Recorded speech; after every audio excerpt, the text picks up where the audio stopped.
नवीन घडामोडी पाहण्यासाठी आपल्या बारामती झटका या यूट्यूब चॅनलला सबस्क्राईब करा व बेल आयकॉन दाबा, म्हणजे ताज्या घडामोडी आपणापर्यंत पोहोचतील। पोलीस प्रशासनातील पोलीस उपनिरीक्षक बबन श्रीपती साळुंखे यांचा वयोमानाने सेवानिवृत्ती सत्कार समारंभ अकलूज विभागाचे पोलीस उपअधीक्षक नारायण शिरगावकर यांच्या प्रमुख उपस्थितीत स्वयंवर मंगल कार्यालय पंचवटी अकलूज माळीनगर रोड येथे सोमवार दिनांक 3 फेब्रुवारी 2025 रोजी उत्साहात व दिमाखात संपन्न झाला। श्रीपती साळुंखे व प्रयागबाई साळुंखे यांना ज्ञानदेव व बबन ही 2 मुले। त्यापैकी ज्ञानदेव करमाळा तालुक्यातील कुंभोज येथे मूळ गावी शेती व्यवसाय करत आहेत। आई वडिलांच्या व बंधूंच्या साथीने 25 फेब्रुवारी 1991 मध्ये बबन साळुंखे यांनी पोलीस प्रशासनात पोलीस कॉन्स्टेबल पदावर नोकरीला सुरुवात केली।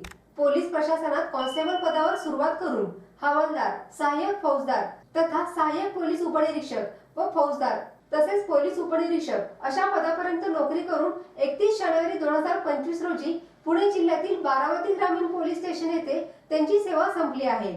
नोकरीची सुरुवात सोलापूर येथून झाली होती। त्यानंतर त्यांनी सोलापूर, टेंभुर्णी, कुर्डुवाडी, पंढरपूर आणि अकलूज अशा ठिकाणी सेवा करून पोलीस उपनिरीक्षक पदावर बढती झाल्याने बारामती येथून सेवानिवृत्त झाले आहेत। बबन साळुंखे यांचा करमाळा तालुक्यातील सौंदे येथील भगवान व सुभद्रा यांच्या पोटी जन्म घेतलेल्या उषाताई यांच्याशी 17 डिसेंबर 1992 रोजी विवाह झाला आहे। त्यांना अंकिता हे एकच कन्यारत्न। अंकिता हिने MD होऊन कोल्हापूर येथील MBA केलेले सौरभ पाटील यांच्याशी तिचा विवाह झाला आहे। पोलीस प्रशासनात नोकरी करून कौटुंबिक जिव्हाळा जपणारे बबन साळुंखे यांनी पोलीस प्रशासनात संयमी व हुशारी अधिकारी म्हणून काम केले आहे। रायटिंग करण्यामध्ये पोलीस उपनिरीक्षक बबन साळुंखे यांचा कोणीही हात धरत नव्हते। वेगवेगळ्या गुन्ह्यांमध्ये त्यांच्या लिखाणाचा पोलीस प्रशासनातील अधिकाऱ्यांना उपयोग झाला आहे। त्यामुळे उपविभागीय अधिकारी नारायण शिरगावकर यांच्यासह पोलीस प्रशासनातील आजी माजी अधिकारी कर्मचारी यांच्याबरोबर सामाजिक, राजकीय, शैक्षणिक, कला आणि क्रीडा क्षेत्रासह पत्रकार बांधव मोठ्या संख्येने उपस्थित होते। पोलीस उपनिरीक्षक बबन साळुंखे व सौ उषा साळुंखे या उभयतांचा सन्मान मित्र परिवार व नातेवाईक यांच्या वतीने करण्यात आला होता। सत्कार समारंभानंतर साळुंखे परिवारांनी स्नेहभोजनाचे आयोजन केले होते। या सत्कार समारंभानंतर पोलीस उपनिरीक्षक बबन साळुंखे यांची कन्या अंकिता हिने आपल्या वडिलांविषयीचे विचार व्यक्त केले आहेत। नमस्कार, आज माझ्यासाठी आणि माझ्या कुटुंबासाठी खूप अभिमानाचा दिवस आहे, कारण आज पप्पा रिटायर होत आहेत आणि हा दिवस अभिमानाचा आहे कारण त्यांनी 34 वर्ष त्यांच्या कामासाठी, कर्तव्यासाठी प्रामाणिकपणे यशस्वीरित्या पार केली। म्हणून मी त्यांच्यासाठी काहीतरी लिहिण्याचा ट्राय केला आहे। त्यांच्या एवढं त्यांच्यासारखं लिहिणं मला जमणार नाही, परंतु त्यांच्यातील हा गुण थोडाफार त्यांना पाहून, त्यांचे विचार वाचून ऐकून मी प्रयत्न केला आहे। पप्पा, सर्वप्रथम तुम्हाला तुमच्या नवीन इनिंगला खूप खूप शुभेच्छा। तुमची मुलगी असण्याचा मला नेहमीच अभिमान आहे आणि राहील। तुम्ही मला घडवलं, शिकवलं, मोठं केलं, एक मुलगी म्हणून नाही तर मुलाप्रमाणे मोठं केलं। तू मुलगी आहेस असं वागू नकोस, हे काम करू नकोस असं कधीच बोलला नाही। एका मुलाच्या बरोबरीनं संस्कार देऊन मला घडवले। त्यामुळे आज मी जे काही सामर्थ्यवान आहे ते फक्त तुमच्या संस्कारांमुळेच। इतक्या खडतर प्रवासातून तुम्ही घेतलेली उंच भरारी, खरंच तुमच्या आयुष्याकडे जेव्हा पाहते तेव्हा मला खूप काही शिकायला मिळतं। माझ्या आयुष्यातील प्रत्येक चढउतारावर खंबीरपणे उभे राहणारे माझे पप्पा आज सेवानिवृत्त होत आहेत। तुम्ही आणि आईने खूप कष्टातून आपल्या स्वप्नांचं घर बांधलं, तेही आयुष्यातील दुःख पेलवत, याचा मला अभिमान आहे। तुम्ही तुमच्या आयुष्यात खूप मौल्यवान वस्तू कमवल्या, त्यातीलच एक माणुसकी व प्रामाणिकपणा। हो, पण त्या कमवल्या नसून जन्मापासूनच तुमच्याकडे आहेत। पप्पा, खरं तर तुम्ही ऑलराऊंडर आहात। तुम्हाला कोणत्याच कामात कमीपणा वाटला असं मी कधीच पाहिलं नाही। आईला किचन मध्ये हेल्प करणं असू देत की झाडांची काळजी घेणं असू देत, प्रत्येक कामामध्ये तुम्ही निपुण आहात। अजूनही त्यांना कधीच दुसऱ्यावर डिपेंड राहायला आवडत नाही। स्वतःची सर्व कामं तुम्ही स्वतःच करता। मी नेहमीच तुमच्या कामावरचं जीवापाड प्रेम आणि समर्पण पाहिलं आहे। एखादी गोष्ट करायला घेतली की स्वतःला पूर्णपणे झोकून देणं, हे रोजच। हो, आणि त्यामध्ये आईने तुम्हाला साथही दिली तेवढंच खरं। स्वावलंबन हे खऱ्या अर्थाने पप्पा तुमच्या वागण्यातून शिकले। पप्पा, तुम्ही तुमच्या निर्णयामध्ये नेहमी आम्हाला सहभागी करून घेतलं।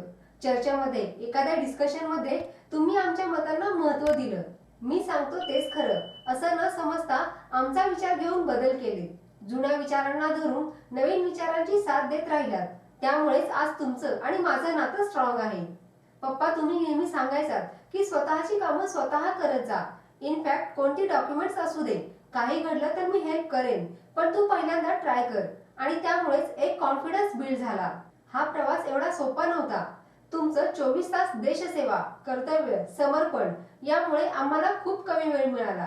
तरी पण मला आठवतं, तुमची माझ्याकडून खूप मोठी स्वप्न होती आणि त्यातीलच एक माझं डॉक्टर बनणं हे होतं. कष्टाने केलेलं कधीही वाया जात नाही. काटकसर कशी करावी याची शिकवण तुम्ही आणि आई देत राहिलात. हवी ती गोष्ट हवी तेव्हा देताना त्या गोष्टीची तुम्ही जाणीव करून दिलीत. त्यामुळेच आज मला प्रत्येक गोष्टींची किंमत आहे आणि त्यामुळेच ती गोष्ट माझ्याकडे असल्याचा कधीही माज वाटला नाही. सांगण्यासारखं खूप काही आहे. त्यातीलच एक म्हणजे 4थी मधील स्कॉलरशिप एक्झामसाठी तुम्ही स्वतः 1 महिना सुट्टी घेऊन माझा अभ्यास घेतला होता. आजही ते मला चांगलं आठवते. कधी कधी कमी मार्क पडल्यावर ओरडणारे, परंतु खूप सारं प्रोत्साहन देणारे माझे पप्पा. आणि SSC एक्झाम मध्ये उत्तम मार्क्स मिळाल्यानंतर कौतुक करणारेही माझे पप्पाच. BAMS च्या पहिल्या वर्षी हॉस्टेलमध्ये मला सोडल्यावर गेटवर जाऊन रडणारे माझे पप्पाच. मेडिकलची डिग्री कंप्लीट झाल्यावर माझा आनंद व्यक्त करणारे माझे पप्पा. MD ची डिग्री पूर्ण करून पुढे आयुष्यात खूप मोठी स्वप्न बघ असं म्हणणारे माझे पप्पा. मला नेहमी हसवणारे पप्पा, माझ्यासोबत नेहमी गमती जमती करणारे माझे पप्पा. वाईट नको असणाऱ्या क्षणांना धीराने आणि स्ट्रॉंग राहून कसं सांभाळायचं हे शिकवणारे माझे पप्पा. मी सासरी जात असताना माझ्यासाठी रडणारे माझे पप्पा. नेहमी मला धीर देणारे, मी लाभ असून सुद्धा मी आहे तुझ्यासाठी असं म्हणणारे माझे पप्पा. पप्पा, तुमच्याविषयी किती बोलू आणि किती सांगू. तुम्ही माझं अवघं जगच व्यापून टाकलं आहे. आता आईसाठी हे सांगेन, स्वतःचा करिअरचा विचार न करता तू खांद्याला खांदा लावून उभी आहेस. तुझा सुद्धा तेवढाच या सर्वांमध्ये वाटा. आता रिटायरमेंट नंतरचे तुमचे प्लॅन्स ऑलरेडी रेडीच असतील, पण तरी सांगेन, आता नंतरचा टाइम आईसाठी द्याल, कारण एवढे दिवस देता आला नाही. मला माहिती आहे तुम्ही तुमचा दोघांचा वेळ अगदी आनंदात घालवाल. तुमचे लिखाण, झाडांची आवड या सर्वांसाठी वेळ द्याल. तुम्ही माझ्यासाठी आणि आईसाठी खूप केलं आहे, पण एक दिवस सुद्धा त्या गोष्टीची जाणीव करून दिली नाही. कधीच असं दाखवलं नाही की मी तुमच्यासाठी, एज्युकेशनसाठी खूप कष्ट घेतले. तरी आजतागायत एका शब्दाने तुम्ही कधी बोलला नाही. म्हणूनच तुमच्यासाठी एक कविता व त्यातील काही ओळी. जगण्याची वजाबाकी बरोबरी तू होतास, जगण्याची वजाबाकी बरोबरी तू होतास आणि बरोबर मी अंतरी तू होतास. आई तर खरंच काटकसर करत होती, आई तर खरंच काटकसर करत होती आणि खरा संसार तू होतास. आणि आयुष्यभर माझ्यासाठी तू तोट्यात गेलास, इतका मोठा व्यापारी तू होतास. बाबा, कधी वासराची गाय झाला नाही, लंगड्याचा पाय झाला नाही, दुधाची साय झाला नाही. अरे कसं सांगू या जगाला, तू माझ्यासाठी काय काय झाला नाहीस, काय काय झाला नाहीस.